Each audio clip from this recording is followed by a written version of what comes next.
कुछ भी नहीं था।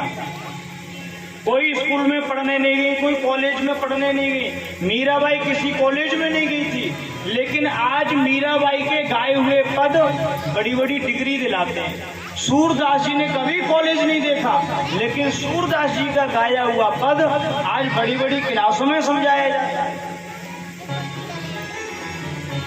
तो जिन गोपियों के पास कुछ भी नहीं था, लेकिन कृष्ण के प्रति भाव था, इसलिए अगर प्रेम में और भक्ति में सबसे पहले किसी का उदाहरण दिया जाता है तो वो गोपियों का दिया जाता है।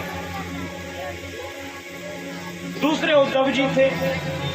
ये प्रसंग भी आपने सुना है कि उद्धव जी बड़े ज्ञानी थे। ज्ञानी तो थे लेकिन भक्त नहीं थे।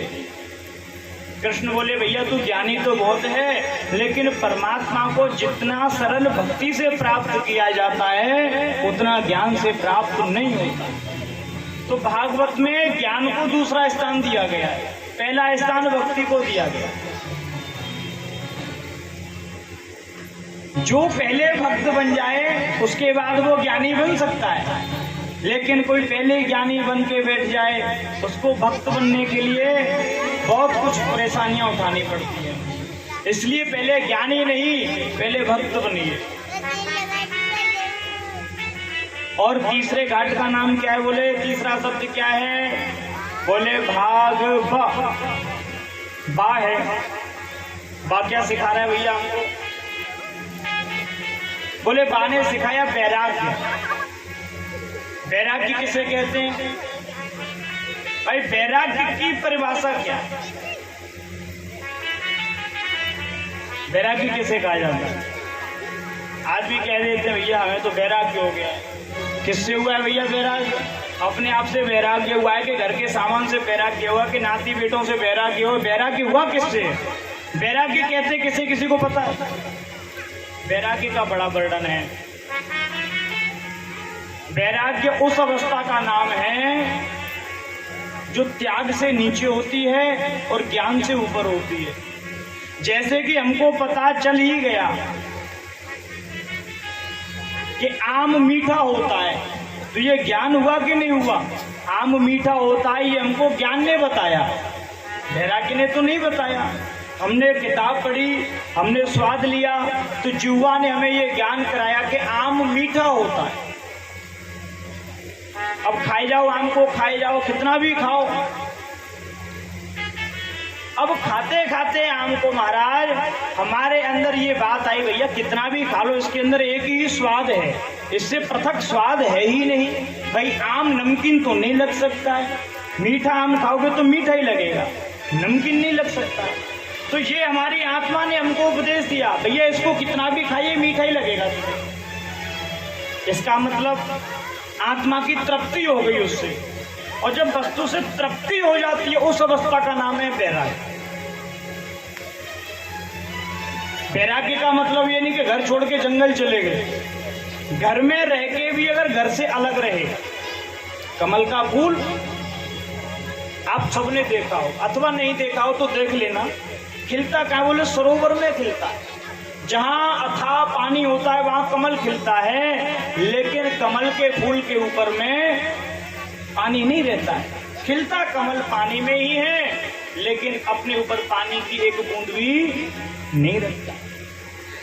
तो तीसरा शब्द हमको वैराग्य है। और वैराग्य कब ज्ञात होगा? बोले पहले ज्ञान हो जाएगा। बोले ज्ञान कब होगा? पहले भक्ति हो जाएगी।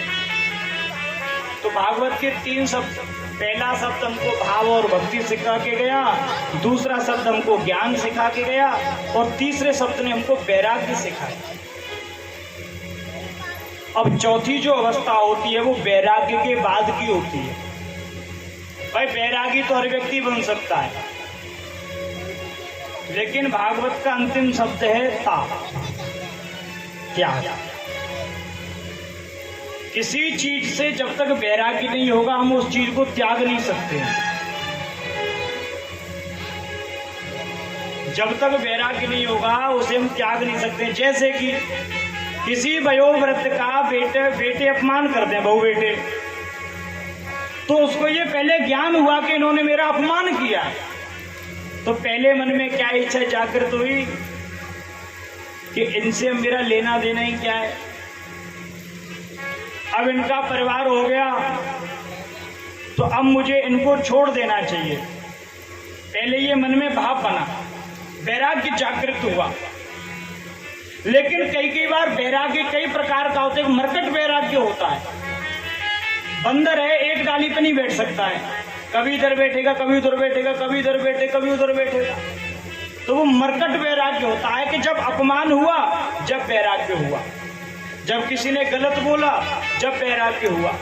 लेकिन वास्तविक क्या है? बोले वास्तविक त्याग है।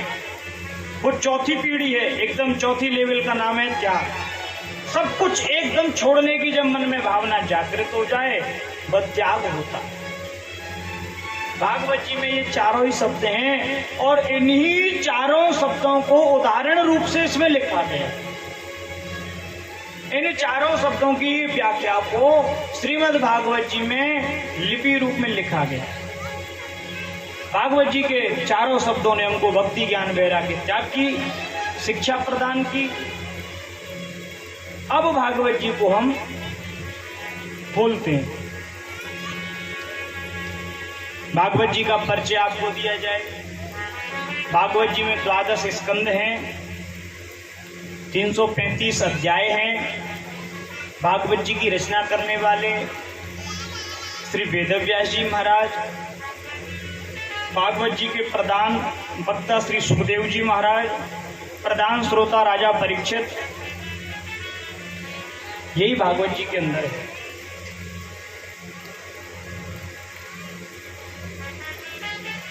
तो अब भागवत जी का महात्म का आरंभ करते। और ये जो महात्म है वो 18,000 श्लोकों से बाहर का है, 18,000 के अंदर का नहीं है।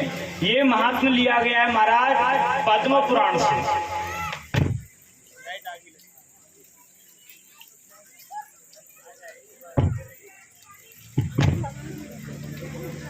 श्री राधे।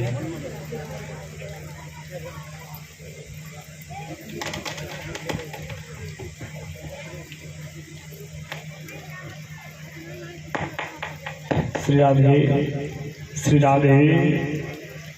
बोले वृंदावन बिहारी लाल की जय हो।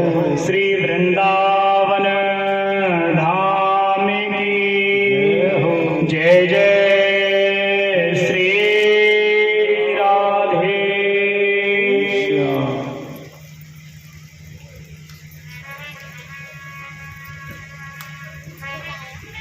राधे राधे माताओं, राधे राधे। इतना तो बोल देना, प्रेम से बोलो। हाँ भाई देखो, जननी जन्मभूमिश्च स्वर्गादपि गरीयसी। व्यक्ति का जन्म कहीं होता है, कर्म क्षेत्र कहीं और होता है। तो हमारा कर्म क्षेत्र श्रीधाम वृंदावन है और वहां पे महाराज जगने से लेकर के सोने तक राधे नाम के अलावा दूसरा शब्द है ही नहीं। तो इन कानों को आदत पड़ गई है राधे राधे बोलने की और राधे राधे सुनने की। रिक्शा वाला भी राधे राधे बोलेगा तो मंदिर का पुजारी भी राधे राधे बोलेगा। और जो फल मंदिर में आरती करने वाले को मिल रहा है ना, वहां के रिक्शे चलाने वाले को भी प्राप्त होगा। इसलिए इन कानों को आदत है राधे राधे बोलने सुनने की। इसलिए जब समय मिले जब ही राधे राधे बोलो। राधे राधे।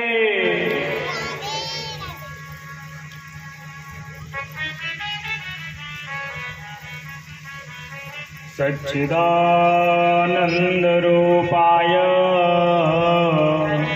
विश्वोत्पत्त्यादि हेतवे तापत्रय विनाशाय श्री कृष्णाय वयं नमः। श्रीमद् भागवत जी के महात्म्य में जो प्रथम शब्द है वो सच्चिदानंद रूपाय है। सच्चिदानंद है।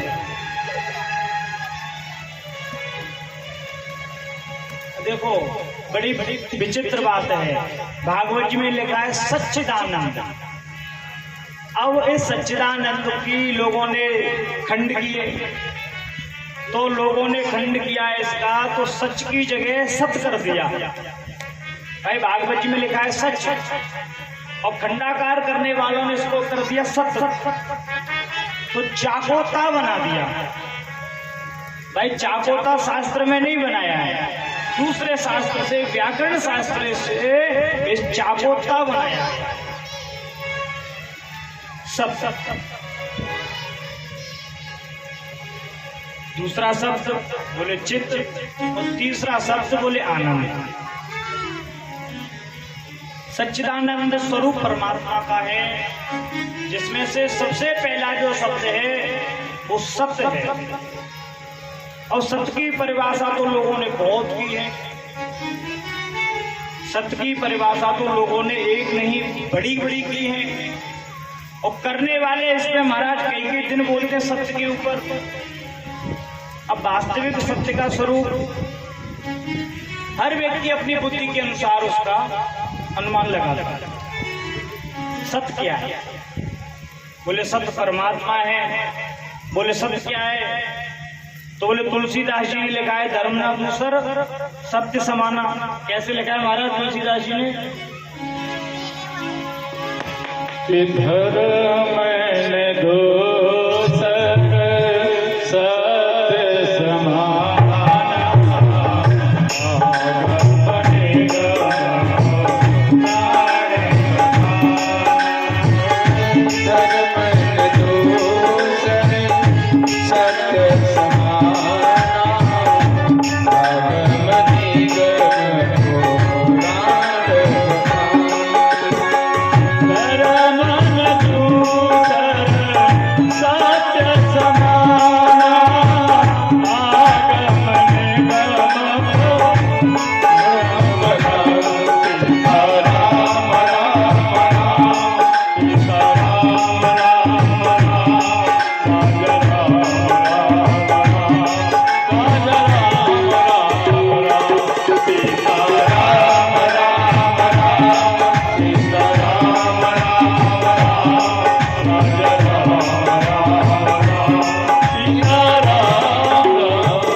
सच्चिदानंद भगवान की जय हो।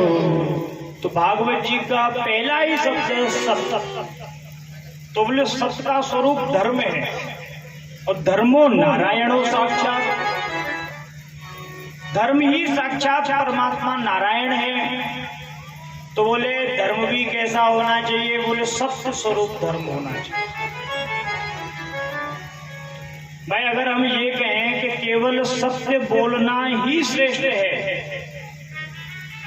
क्योंकि सत्य श्री नारायण का स्वरूप है, तो क्या केवल सत्य बोलने से धर्म हो सकता है? भाई ऐसे गाय निकल की जा रही हो और उस समय कसाई आपसे पूछे भैया तुमने गाय को देखा, और तुम कह दो हाँ देखा, तो तुम्हारे सत्य बोलने से एक गाय की हत्या हो। तो सत्य भी वो बोलना है जिससे धर्म हो, अधर्म नहीं हो। भाई हमें ज्ञात होना चाहिए कि हमारे सत्य से हो क्या रहा है। इसीलिए तुलसीदास जी ने लिखा है कि सत्य ही धर्म है। ऐसा सत्य बोले जिससे धर्म ही हो, अधर्म ना हो जाए। तो वो सत्य ही नारायण स्वरूप है जिससे धर्म होता है, और जिस सत्य को बोलने से अधर्म हो जाए वह नारायण स्वरूप नहीं हो सकता है। वो सत्य का कोई मतलब नहीं है। इसलिए परमात्मा का कौन सा सत्य परमात्मा को पसंद है? जो धर्म से जोड़े। दूसरा सत्य चित्त है। प्राय करके भैया जैसे मन को किसी ने नहीं देखा है, लेकिन मन जानते सभी कि मन होता है। कोई व्यक्ति है जिसने मन को देखा है।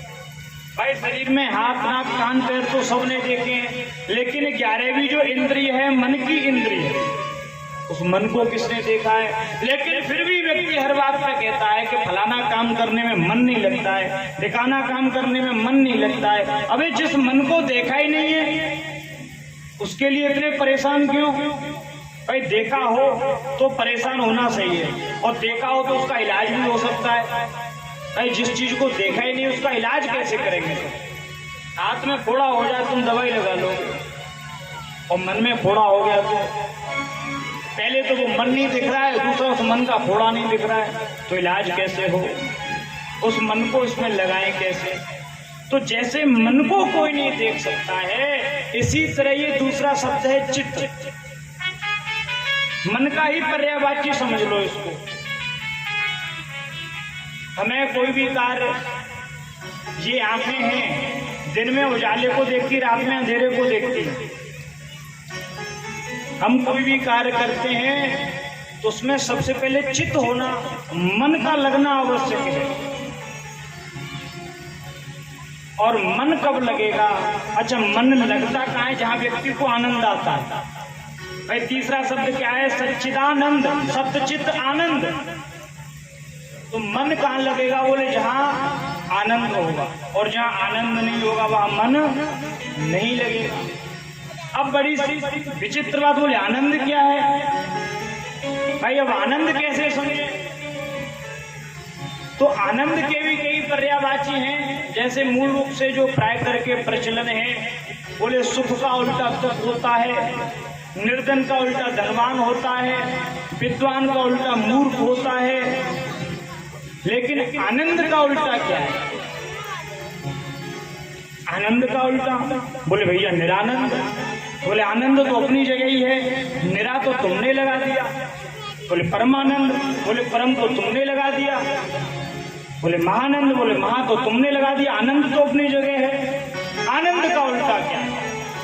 तो कहने वाला ने कहा भैया आनंद का उल्टा कुछ भी नहीं है, और आनंद परमात्मा का नाम है।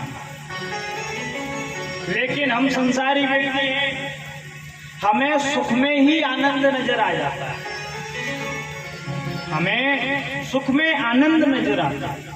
गर्मी में चल के गए, किसी ने पानी पिलाया तो वो सुख हमको आनंद के रूप में दिखाई दिया।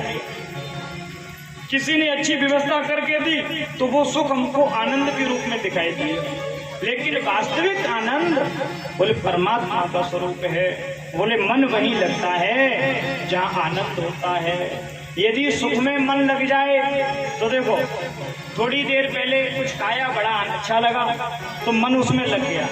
लेकिन जैसे ही वो चीज जीभ के अंदर पहुंच गई पेट में, जब तक जीभ में थी स्वाद आ रहा था, पेट में पहुंच गई तो उस चीज का कोई बोध ही नहीं रहा। अब वो चीज मुंह में थोड़ी रखी। वो तो जो क्षणिक सुख है वो आनंद नहीं हो सकता है। आनंद मतलब एक बार आया तो जाए नहीं, वो आनंद कहते हैं। जैसे मीराबाई को आया था एक बार आनंद, सबको छोड़ करके वृंदावन पहुंच गए। जैसे गोपियों को आया था आनंद, पति को, बच्चों को, परिवार को, घर को, सबको छोड़ करके रास में उपस्थित हो गए। तो आनंद उस स्थिति का नाम है जो एक बार ही आता है, बार बार आनंद नहीं आता। बार बार व्यक्ति के जीवन में सुख अथवा दुख आते हैं। आनंद जिसके जीवन में एक बार आए तो मानो परमात्मा का साक्षात्कार हुआ। तो बड़े विचित्र परमात्मा का स्वरूप बताया। बोले परमात्मा का स्वरूप सच्चिदानंद रूप है। बोले भैया इतने सुंदर श्री परमात्मा है, इतना सुंदर उनका वर्णन किया है, वो करते क्या है? भाई सुंदर स्त्री हो अथवा सुंदर बेटा बेटी हो, वो काम दाम कुछ नहीं करता हो, उसकी सुंदरता का क्या करोगे? भाई कोई बेटा कितना भी सुंदर हो और पढ़ने में मूर्ख हो, उसका क्या किया जाए? चौराहे पे थोड़ी बिठाओगे कि हमारा बेटा सुंदर है, अथवा किसी की बेटी सुंदर हो। तो केवल सुंदरता से भी काम नहीं चलेगा, आपके अंदर उसके अनुरूप गुण होना आवश्यक है। तो संतों ने परिभाषा की, सच्चिदानंद रूपाय श्री कृष्ण सत्य स्वरूप है, आनंद स्वरूप है, चित्त स्वरूप है, फलाने हैं। तो कुछ लोगों ने कहा भैया तुम केवल उनकी महिमाएं गा रहे हो, उनके गुणों के बारे में तो बताया नहीं, वो करते क्या है? तो बताया विश्वोत्पत्त्यादि हेतवे, ऐसे सुंदर परमात्मा विश्व की उत्पत्ति का हेतु है। विश्व की उत्पत्ति करते हैं, उसका पालन भी करते हैं और उसका संहार भी करते हैं। तो ये सबसे हमको इस बात को महाराज बिल्कुल स्पष्ट करता है कि परमात्मा भी खाली नहीं बैठा है, परमात्मा भी हर समय सृष्टि करने में लगा हुआ है। क्योंकि भागवत जी इस बात का प्रमाण है कि विश्वोत्पत्त्यादि हेतु वह परमात्मा विश्व की उत्पत्ति करता है। और उत्पत्ति तो महाराज ऐसा तो है नहीं कि एक बार उत्पत्ति करती उसके बाद छोड़ दिया जाए। उत्पत्ति का मतलब अब हर जीव के अंदर परमात्मा विराजमान है कि नहीं। ईश्वरन से जीव विनाश ऐसा लिखा है कि नहीं लिखा रामायण जी में। और सर्वम विष्णुमयम जगत, तो सभी के अंदर नारायण विद्यमान है और वह कुछ ना कुछ कर्म कर ही रहा है। तो बोले महाराज वह सुंदर के साथ साथ संसार की उत्पत्ति भी करता है, संसार का पालन भी करता है और उसका संहार भी करता है। तो महाराज तीसरे संत बोले महाराज अगर ऐसे परमात्मा का भाई किसी भी व्यक्ति के प्रति श्रद्धा कब जागृत होती है, जब उसके गुणों का पता चलता। आजकल के बच्चे किस टीचर के पास कोचिंग लगाएंगे, जिसका रिजल्ट अच्छा होगा भाई उसी के पास तो लगाएंगे जिसका नाम होगा। हाँ भैया इसके पास पढ़ने से इतने बच्चे पास होते हैं, इसका नाम है, तो हमारी भी श्रद्धा जागृत हो जाएगी कि भैया हमें भी उसी के पास जाना चाहिए जहाँ से हमें विद्या की प्राप्ति हो। तो जब संतों को बताया गया, भक्तों को बताया गया कि सच्चिदानंद रूप है, बड़ा ही सुंदर है, काम भी बड़े सुंदर करता है, तो महात्मा लोग बोले हमें क्या प्राप्त होगा। भक्त लोग बोले ऐसे अगर सुंदर परमात्मा का सुंदर गुण है, सुंदर स्वरूप है, अब अगर हम उसका चिंतन करें, मनन करें तो हमें क्या प्राप्त होगा। तो चौथे शब्द में बताया है तापत्रय विनाशाय। बोले ऐसे श्री कृष्ण का यदि हम चिंतन करते हैं, मनन करते हैं, तो हमें 3 प्रकार के तापों से मुक्ति मिलेगी। 3 प्रकार के ताप आप सब लोगों को पता है। दैहिक भौतिक ताप, देहिक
सच्चिदानंद भगवान की।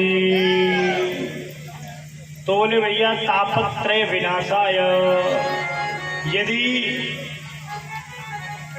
हम परमात्मा का स्मरण करें तो 3 प्रकार के कष्टों से मुक्ति मिलेगी। दैहिक ताप, दैविक ताप और भौतिक ताप। दैहिक ताप देहधारियों के द्वारा। भाई तुम लोग को भाई इस बात का प्रमाण क्या है? इस बात का क्या प्रमाण है कि भगवान का नाम लेंगे तो देहधारियों से हमको कष्ट प्राप्त नहीं होगा। इसका प्रमाण है वास्तव में परमात्मा का नाम लेने वाले बाबा जी लोग जो पर्वतों में विराजमान हैं, बताओ उनसे कोई लड़ने जा रहा है? तुम में से कोई लड़ने नहीं जा रहा है उनसे। तो उन्होंने परमात्मा का नाम लिया तो उनको देहधारियों के कष्ट से मुक्ति मिली। दैहिक ताप। दूसरा बोले दैविक ताप। भैया क्या देवता भी किसी को कष्ट दे सकते हैं? बोले अवश्य दे सकते हैं। बोलो इंद्र ने नहीं दिया था ब्रजवासियों को कष्ट? भाई इंद्र भी तो देवता ही है। पढ़ा लिखा है, सारी बातें, स्वयं इंद्र के पद पे विराजमान है, लेकिन उसने भी कष्ट दिया। क्या ब्रजवासी परमात्मा का नाम नहीं लेते थे? अवश्य लेते थे, श्री कृष्ण उनके साथ में रहते थे, लेकिन फिर भी कष्ट मिला। तो दूसरा जो कष्ट है वो देवताओं के द्वारा। भाई अगर घनघोर बरसात हो तो क्या कोई पड़ोसी से कहेगा कि तेरी वजह से हो रही है ये? तो मतलब ही नहीं है। ज्यादा धूप पड़े, ज्यादा गर्मी हो तो क्या कोई पड़ोसी से कहेगा कि भैया तेरी वजह से गर्मी पड़ रही है अथवा तेरी वजह से बरसात है? क्योंकि बरसात पड़ोसी की वजह से नहीं, देवताओं की वजह से पड़ रही है। तो दूसरा जो कष्ट है वो देवता देते हैं, दैहिक दैविक। तीसरा बोले भौतिक, चराचर के द्वारा भूकंप आ जाए, आंधी आ जाए, धरती हिल जाए। लेकिन जो परमात्मा की शरण में रहते उनको इन तीनों प्रकार के तापों में से कोई भी नहीं सताता। तुलसीदास जी ने चौपाई लिखी थी, उसमें समझने की बात है, राम राज्य काहू नहीं व्यापा। तो बोलो जिसमें राम जी थे उसमें रावण था कि नहीं था? बोलो उसमें खरदूषण थे कि नहीं थे? उसमें थे रावण, खरदूषण, मेघनाथ, सब उसमें थे जिसमें राम जी का राज्य था। तो बोलो राम जी के राज्य में भी कितने राक्षसों ने कितने यज्ञ नष्ट किए, खरदूषण ने कितने यज्ञ नष्ट किए, क्या उसमें राम जी का राज्य नहीं था? भाई लवणासुर किस समय था? जब राम जी का राज्य था अयोध्या में। तो क्या लवणासुर ने व्यक्तियों को तंग नहीं किया? तो तुलसीदास जी कुछ और ही कहना चाहते हैं कि राम राज्य काहू नहीं व्यापा।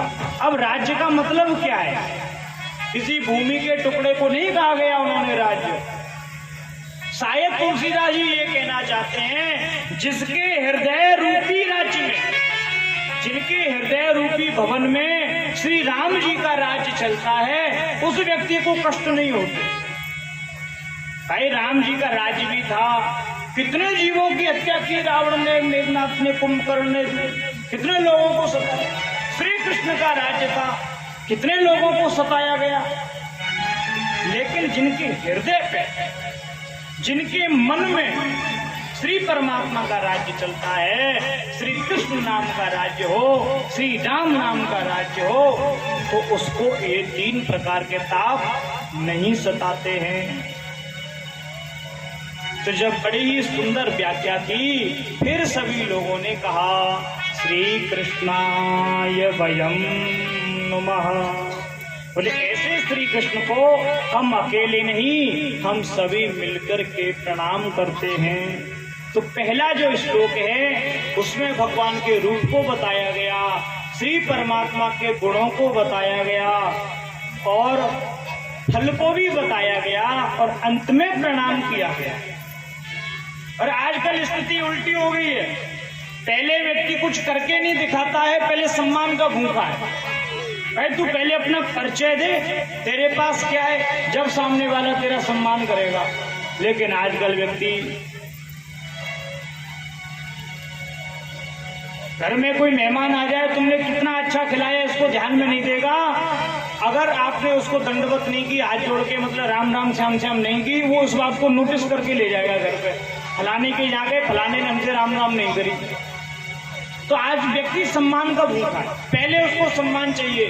लेकिन श्री कृष्ण बताना चाहते हैं भैया, पहले अपने गुणों का परिचय दे, पहले अपने अंदर की व्यक्तित्व को प्रकट कर, तेरे अंदर क्या है, जब सामने वाला तुझे प्रणाम करेगा। तो संतों ने भी पहले प्रणाम नहीं किया है, बाद में किया है, श्री कृष्णाय वयं नमः। तो पहले श्लोक में श्री सूत जी महाराज ने सभी संतों के साथ मिलकर के श्री कृष्ण को प्रणाम किया। भाई ये जो संवाद है, भागवत जी लिखी हुई है सुखदेव और परीक्षित के संवाद से, लेकिन इस संवाद को सुनाने वाले हैं श्री सूत जी महाराज, सुनने वाले हैं 88,000 ऋषि। तो सभी ऋषियों ने हाथ जोड़ लिए, प्रणाम किया। अब श्री सूत जी महाराज ने दूसरे श्लोक में स्तुति की है श्री सुखदेव जी की। आज बड़ी विचित्र बात है, सीखा किसी से है और नाम अपना दे दिया। लेकिन भागवत जी, श्री सूत जी महाराज स्वयं पुराणों के वक्ता हैं, फिर भी वो क्या कहते हैं, भैया मैंने ये वाक्य श्री सुखदेव जी से सुना था, जैसा सुना था वैसा सुना रहा हूं। लेकिन आज का व्यक्ति क्या करता है, चोरी छुपके कहीं से कोई चीज प्राप्त हो गई, उस पर अपने नाम की मोहर लगा के बाजार में दे देता है कि ये हमने इसका आविष्कार किया। तो संतों में ऐसा नहीं है, भक्तों के अंदर ऐसा नहीं है। तो महाराज दूसरे श्लोक में श्री सुखदेव जी की वंदना की गई है। यम प्रव्रजन तमनुपे तमपे कृत्यम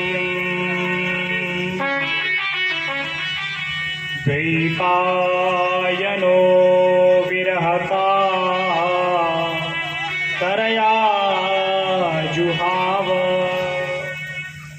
यम प्रव्रजंत, जन्म लेते ही जो वन की ओर भाग गए, जन्म लेते ही जो वन की ओर भाग गए, और भागते हुए उनके पीछे द्वैपायनो, द्वैपायन वेदव्यास जी, विरह कातर आजुहाव, रोते हुए हे पुत्र हे पुत्र हे पुत्र पीछे पीछे जा रहे हैं।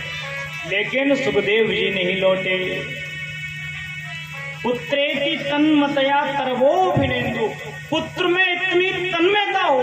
बोलो, विचार कीजिए, जिन्होंने 17 पुराणों में क्या लिखा है, केवल यही लिखा है, पुत्रों से किसी को सुख नहीं है, पुत्रों से किसी को सुख नहीं है, कोई किसी का नहीं है, संसार नाशवान है, शरीर नाशवान है, त्याग वैराग्य को दर्शन को ही लिखा हुआ है। वह व्यास जी भी पुत्र के पीछे पीछे दौड़ रहे हैं।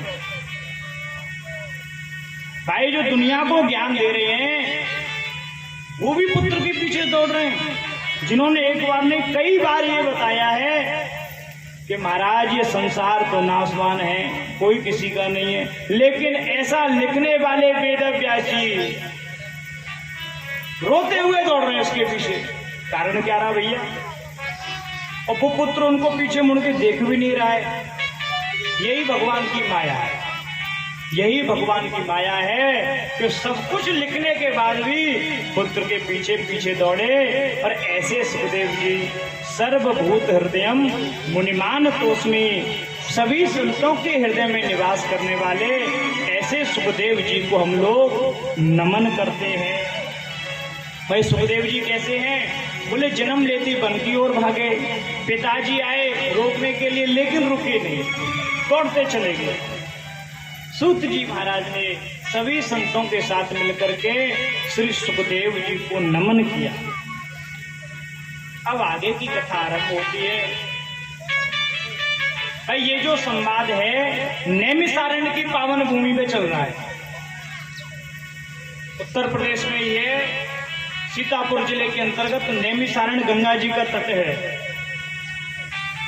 एक नहीं हजारों संत थे। संतों ने विचार किया भैया ऐसी कौन सी जगह हो जहां हम सहस्त्र वर्ष 1000 वर्ष तक भगवान का सत्संग कर सकें। ये बात है द्वापर समाप्त हो गया, कलयुग के। कौन सी जगह है? तो शास्त्रों में कई जगह ऐसा वर्णन है कि पहले आकाशगामी होते थे, महात्मा लोग उड़ते थे, पहुंच गए नारायण के पास, ब्रह्मा जी के पास, बोले सत्संग करना है, कथा सुननी है, ऐसे कोई स्थान हो। तो महाराज नैमिषारण्य की पावन भूमि का चयन हुआ। बहुत बड़ा जल का सरोवर है। बोले आप उस जगह पे जाकर के कथा सुनिए। अब कथा सुनी जाए। अब सब सुनने ही वाले थे, सुनाए कौन? अब आप विचार करना, भागवत जी में लिखा हुआ है कि ऐसे ऐसे संत थे पराशर, जिन्होंने स्वयं वेदव्यास जी को जन्म दिया। वह भी क्या सुनने बैठे, सुनाने की इच्छा वो भी नहीं रखते हैं। धुरंधर एक से एक बड़े बड़े संत, सब क्या कह रहे हैं कि हमें कोई सुनाए। तो किसी ने कहा भैया तुमको कोई क्या सुनाएगा, तुम तो इतने बड़े विद्वान हो, तुम ही सुनाओ लोगों को। बोले नहीं, जो आनंद सुनने में है वो सुनाने में नहीं है। तो हजारों संत बैठ गए एक जगह, आपस में चर्चा। बोले भैया आप बैठ जाओ, आप बैठ जाइए, आप सुनाइए, आप गद्दी बैठ जाइए, आप सुनाइए। तो तो सब पीछे खिसक गए, बोले हम तो सुनना चाहते हैं। अच्छा, वो क्या सुनना चाहते हैं? जिन्होंने सब कुछ अपने हाथों से लिखा है वो भी सुनना चाहते हैं, वो क्या सुनना चाहते हैं? कृष्ण की कथा, जैसे गंगा जी का जल कभी पुराना नहीं होता। गंगा जी जाओ, हरिद्वार जाओ, 24 घंटे बह रही है गंगा जी, और हजारों वर्षों से बह रही है। गंगा जी का नाम तो गंगा जी है, लेकिन जल आपको पुराना जल नहीं मिलेगा। हर सेकंड में जल बदलता ही जा रहा है, बदलता ही जा रहा है, बदलता ही जा रहा है। तो इसी तरह ये भागवती है, नाम तो इसका श्रीमद् भागवत है, लेकिन ये बहती हुई भागवत है। हर बार कुछ नया, हर बार कुछ नया, हर बार कुछ नया प्राप्त। हजारों संत बैठे नहीं, भैया हम भी सुनेंगे, हम भी सुनेंगे, हम भैया जब सब सुनेंगे तो सुनाएगा कौन? इसे निर्णय नहीं हुआ तो श्री सूत जी का प्रवेश हुआ। युवावस्था रही सूत जी की, 16-17 साल प्रवेश किया तो सभी संत निश्चिंत हो गए कि अब हमें कोई चिंता नहीं है, अब शास्त्रों को सुनाने वाले आ गए। व्यास गद्दी बनाई, श्री सूत जी महाराज को बिठाया। सूत जी महाराज हाथ जोड़ के बैठ के बोले, हम आपको क्या सुनाएं? आपने तो सब कुछ अपने हाथों से लिखा है, आपको कोई क्या सुनाएगा? बोले नहीं, हम आपसे ही सुनना चाहते हैं। बोले कोई त्रुटि? बोले भगवान की कथा में त्रुटि क्या होगी? भगवान की तो कथा है हरि अनंत, हरि कथा अनंता। आज व्यक्ति अगर कुछ गलत भी बोलता है तो उसमें भी कहीं ना कहीं परमात्मा की लिपि है। हरि अनंत, हरि कथा अनंता, भगवान की कथाओं का कोई अंत नहीं है। अगर कोई व्यक्ति कहे नहीं भैया इसका यही अर्थ है, ये तुम्हारी बुद्धि है, वो अपनी बुद्धि से अर्थ लगा रहा है। बोले आप ही सुनाइए। गद्दी लगी बढ़िया। अब श्री सूत जी महाराज सुनाने लगे। सबसे पहले सूत जी ने श्री कृष्ण के रूप का वर्णन किया, सुखदेव जी को वंदन किया। बोले संतो, आज मैं तुमको ऐसा कुछ सुनाने वाला हूँ, ऐसा कुछ सुनाने वाला हूँ। बोले आज से पहले आपने सुना नहीं होगा, लेकिन बस सुनाने से पहले मैं सुखदेव जी को वंदन करना चाहता हूँ। तो सुखदेव जी को वंदन किया तो इतने में 88,000 ऋषि बोल पड़े महाराज। ये घोरे कलौ प्रायो जीवश्चा सुरतां गता। महाराज, ये घोरे कलौ प्राय, कलौ यानी कि कलयुग में। तो इस बात से ये बात सिद्ध हो गई कि ये जब कथा सुनी गई है ऋषियों ने, वो कलकाल में सुनी है, और कलयुग को आए हुए 5,500 वर्ष हो चुके हैं। 5,500 वर्ष पूर्व संत क्या कहते हैं? जीवश्चा सुरतां गता। ये जो मानव है वो दानव बन गया है। आज की बात नहीं हो रही है, ये आज से 5,000 वर्ष पूर्व की बात है। ये जो जीव है, जो मानव है, जीवश्चा सुरतां गता, जो जीव है वो असुर बन गया। बोले असुर क्या करता है? असुर क्या करता है? ये राक्षस क्या करते हैं? बोले बने हुए काम को बिगाड़ते हैं। बने हुए काम को राक्षस बिगाड़ते हैं। बोले मांसाहार करते हैं, मदिरा का पान करते हैं, एक दूसरे से लड़ते हैं। तो बोलिए आज मानव यही करता है कि नहीं करता है? कोई पानी में डूबेगा, उसको बचाएंगे नहीं, उसका फोटो खींचेंगे। आप कैसे डूबे, आप कैसे गिरे, आप कुछ कहना चाहें? अरे भले आदमी पहले उसको बचा तो सही, कहीं लड़ाई हो रही होगी। खैर गांव का माहौल और हो सकता है, लेकिन शहर में कोई बीच विचार करने नहीं जाएगा। लड़ भैया, तू जाने तेरा काम जाने। गांव में फिर भी आदमी एक दूसरे को आगे पीछे। तो जीवश्चा सुरतां गता, जीव प्राय करके असुर बन गया। कहाँ? बोले यह घोरे कलौ प्रायो।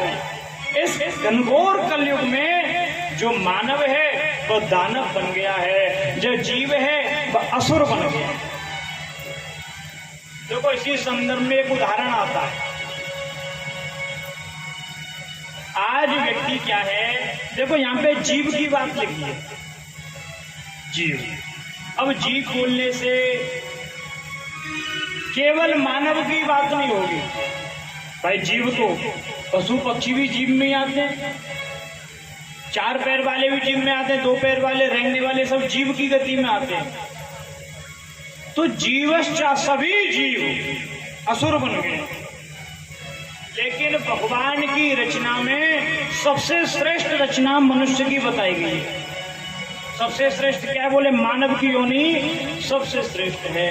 तो कहीं कुत्ता बैठा था, एक व्यक्ति ने कहा तेरी मृत्यु कुत्ते की तरह होगी। इस बात से कुत्ते को बड़ी घृणा हुई। कुत्ता नाराज हो गया, बोले भाई ये क्या बात हुई, मरने वाला तू है लेकिन नाम मेरा ले रहा है कि कुत्ते की तरह तेरी मौत होगी। नाराज हो गया। उसने मीटिंग इकट्ठी की, हजारों कुत्ते इकट्ठे हो गए। बोले ऐसे काम नहीं चलेगा, हमारे साथ हमारे जंगल के राजा शेर के पास पहुंचे। बहुत बड़ी सभा हुई कि बोले जो मानव हैं, जो प्राणी हैं, जो मनुष्य है, वह हर बात में जानवरों को खुद से पीछे रखता है। बोले क्या करना चाहिए? बोले इसका न्याय तो वह करेगा जिसने हमको बनाया है। तो किसने बनाया है? बोले ब्रह्मा जी ने बनाया। वे बनाने वाले ब्रह्मा जी ही तो हैं।